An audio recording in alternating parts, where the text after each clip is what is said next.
네, 여러분 안녕하세요. 주식 낚시꾼입니다. 네, 오늘은 어떤 주제로 이야기를 좀 해볼까 하다가 제가 과거에 몸담았던 그 증권사에 대해서 좀 얘기를 좀 해볼까 합니다.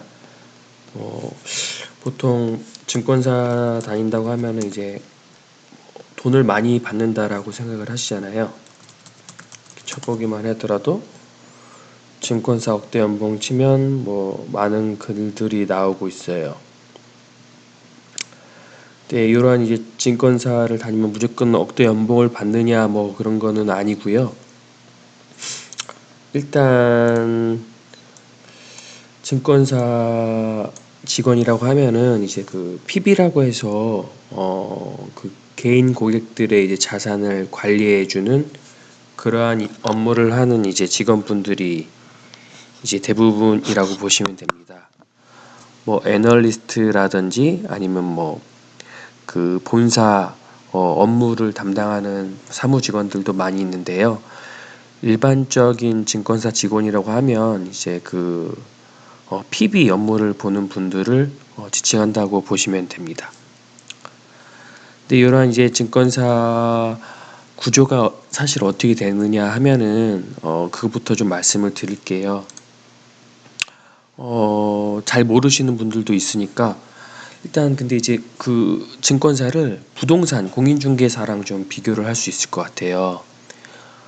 부동산에서 하는 일은 뭐 아파트라든지 뭐 상가 주택, 뭐 땅 이런 부동산을 매매하는 데 있어서 그 도와주는 역할을 하시는 분들이잖아요.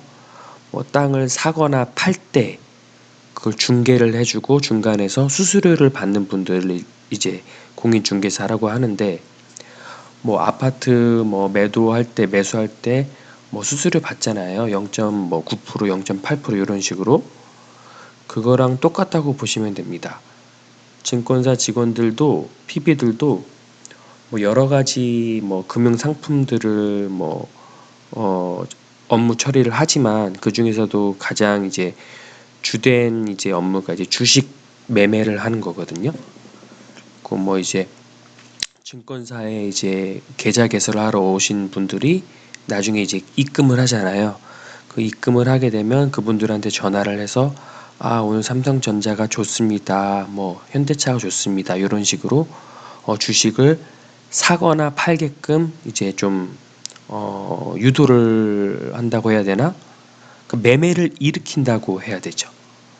쉽게 말해서 삼성전자를 매수할 때 손님이 만약에 1억 원어치를 그럼 매수를 하겠다 하면은 이 증권사 직원이 전화를 해서 그 손님에게 세일즈를 통해서 삼성전자 주식을 사게 주문을 넣었다 하면은 이 증권사 측으로는 수수료가 약 50만 원 정도가 나옵니다. 그러니까 손님이 이제 1억 원어치 삼성전자를 매수를 하면 50만 원을 수수료로 증권사에 부담을 하게 되는 거죠.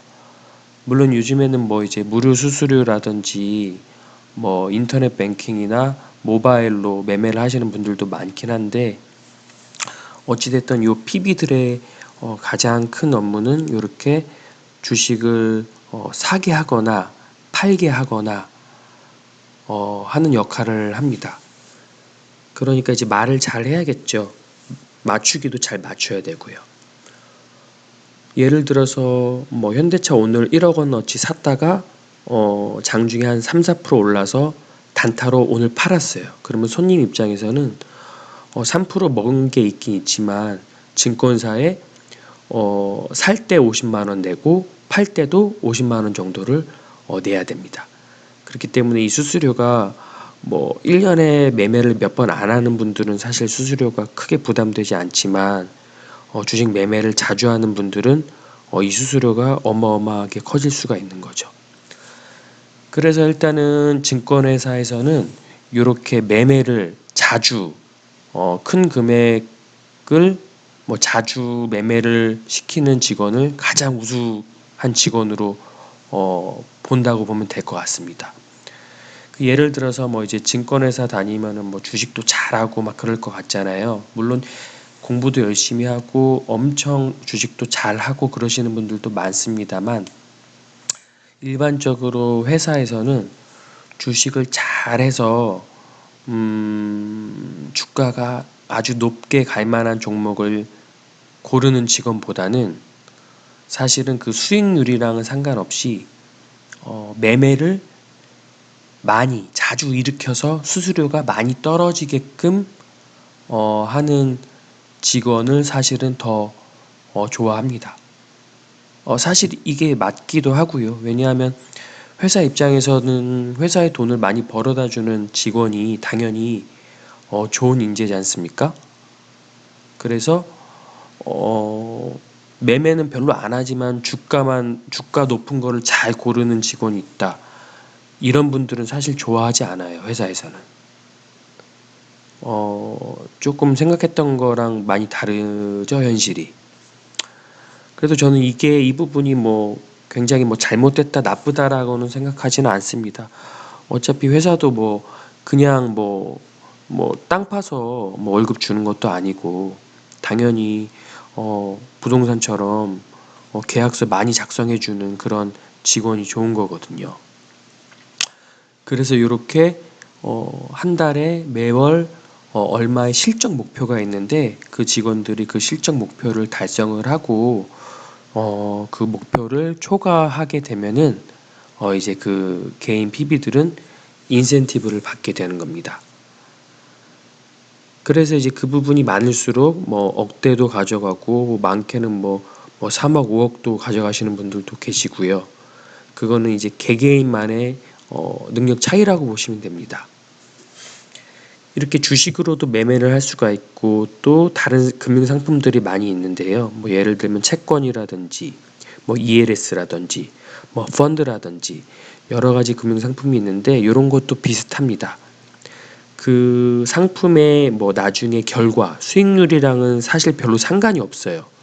증권회사 직원들은 그거를 판매할 때 고객이 가입을 할 때마다 계약을 쓸 때마다 그게 이제 수수료로 먹게 되는 거죠. 그렇기 때문에 고객의 자산이 뭐 당연히 수익이 나면 PB들도 좋죠. 손님한테도 뭐 칭찬도 받고 손님들 만족스러운 모습도 굉장히 보람차게 느껴지고 그렇지만 어찌됐든 고객의 자산이 마이너스가 된다 하더라도 PB들한테는 뭐 회사 입장에서는 어쨌든 수수료는 그래도 가져갑니다. 거의 뭐 선취에 계약을 할 때 수수료를 먼저 선 지급하고 운용이 되는 상품들이 좀 많은 편이고요. PB들도 당연히 이런 상품들을 좀 좋아하는 편이 사실이고 근데 물론 뭐 손님의 자산이 일부러 뭐 마이너스가 될 게 뻔한데 수수료 먹으려고 그렇게 판매를 하는 직원은 아마 없을 거예요. 한 명도 없을 거예요. 그런 분들은. 네, PB라고 해서 무조건 뭐 주식이든 상품이든 이 포트폴리오가 고객의 자산을 무조건 물려줄 것이다라고 생각을 하진 않거든요. 왜냐하면 그들도 사람이기 때문에 수익이 날 수도 있고 마이너스가 날 수도 있고 그런 부분은 고객님들도 다 오케이를 해 주시기 때문에 그렇게 계약을 할 수 있는 겁니다. 아무튼 이게 이제 일단 일반적인 증권회사의 이제 PB들의 그러한 이제 생리고요. 어, 겉보기에는 굉장히 이제 뭐 정장 차려입고 말끔하고 뭐 댄디해 보이고 멋있어 보일 수도 있지만 굉장히 스트레스가 높은 직업 중에 하나예요. 제가 추천했던 종목들이 만약에 손실이 나면 고객한테도 굉장히 이제 좀 시달리는 경우들도 많이 있고 뭐 고객이 뭐 피땀 흘려서 번 돈인데 그런 자산을 지켜주지 못하고 손실이 나니까 PB들도 굉장히 좀 괴로워하거든요. 그런 부분에 있어서는 굉장히 또 스트레스가 크고 또 반대로 PB 본인 입장에서는 지금 매매를 할 필요가 없는데 안 하는 게 더 나은데도 불구하고 회사의 실적을 맞추기 위해서 그렇게 이제 매매를 해야 되는 경우들도 없지 않아 있는 게 사실이거든요. 그리고 또 실적이 좋지 않으면 이제 회사에서 굉장히 쪼아댑니다. 고객의 자산을 뭐 이제 리밸런싱 하거나 뭐 신규로 뭐 가입을 시키라고 하거나 굉장히 이제 큰 압박이 들어오게 되는 거죠. 그렇기 때문에 PB들이 굉장히 힘들어요. 그래서 사실 저는 뭐 증권사에서 뭐 연봉이 세다 하더라도 뭐 물론 쉽게 돈을 버시는 직원들도 있긴 있는데 뭐 좋은 계좌들을 뭐 잘 받거나 운 좋게 이렇게 줍줍해서 쉽게 영업하시는 분들도 계시지만 그렇지 않은 분들이 더 많거든요.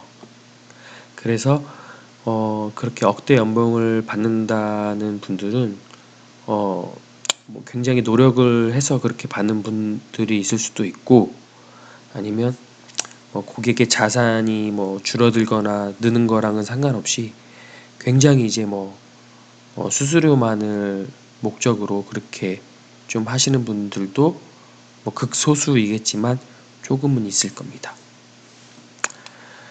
그래서 오늘은 이렇게 그 증권회사에 이제 뭐 그 고액 연봉을 받는 분들에 대한 어떻게 받는 건지, 증권사 들어가면 무조건 돈을 그렇게 받는 건지에 대해서 좀 얘기를 좀 드렸고요. 뭐 영업 잘 못하시는 PB들은 뭐 연봉 그렇게 많이 못 가져갑니다. 그리고 오래 못 버텨요. 회사에서 압박을 계속 주기 때문에 근속 연수가 굉장히 짧은 업종 중에 하나입니다. 그래서 이상 이렇게 좀 말씀드렸고 혹시라도 또 뭐 증권사에 대해서 궁금한 게 있으시거나 아니면은 뭐 취업을 뭐 준비하시는 분들 아니면 혹시 뭐 증권회사 뭐 거래 중인데 뭐 좀 이 부분은 좀 잘못된 게 아닌가 뭐 민원의 소지가 있지 않는가 민원을 넣어도 되는 건가 그런 게 좀 뭐 아리까리한 게 있는 분이 계시다면 뭐 댓글로 남겨주시면 제가 아는 선에서는 아마 뭐 좀 조언은 좀 드릴 수 있을 것 같아요. 네, 오늘 이상으로 네, 방송은 마칠 거고, 늘 말씀드리지만 구독과 좋아요는 누르지 않으셔도 됩니다. 네, 그 코로나 바이러스 다들 조심하시고요. 요즘 장이 좋지 않은데 잘 버티셔서 나중에 좋은 수익, 큰 수익 거두시길 바랍니다. 네, 감사합니다.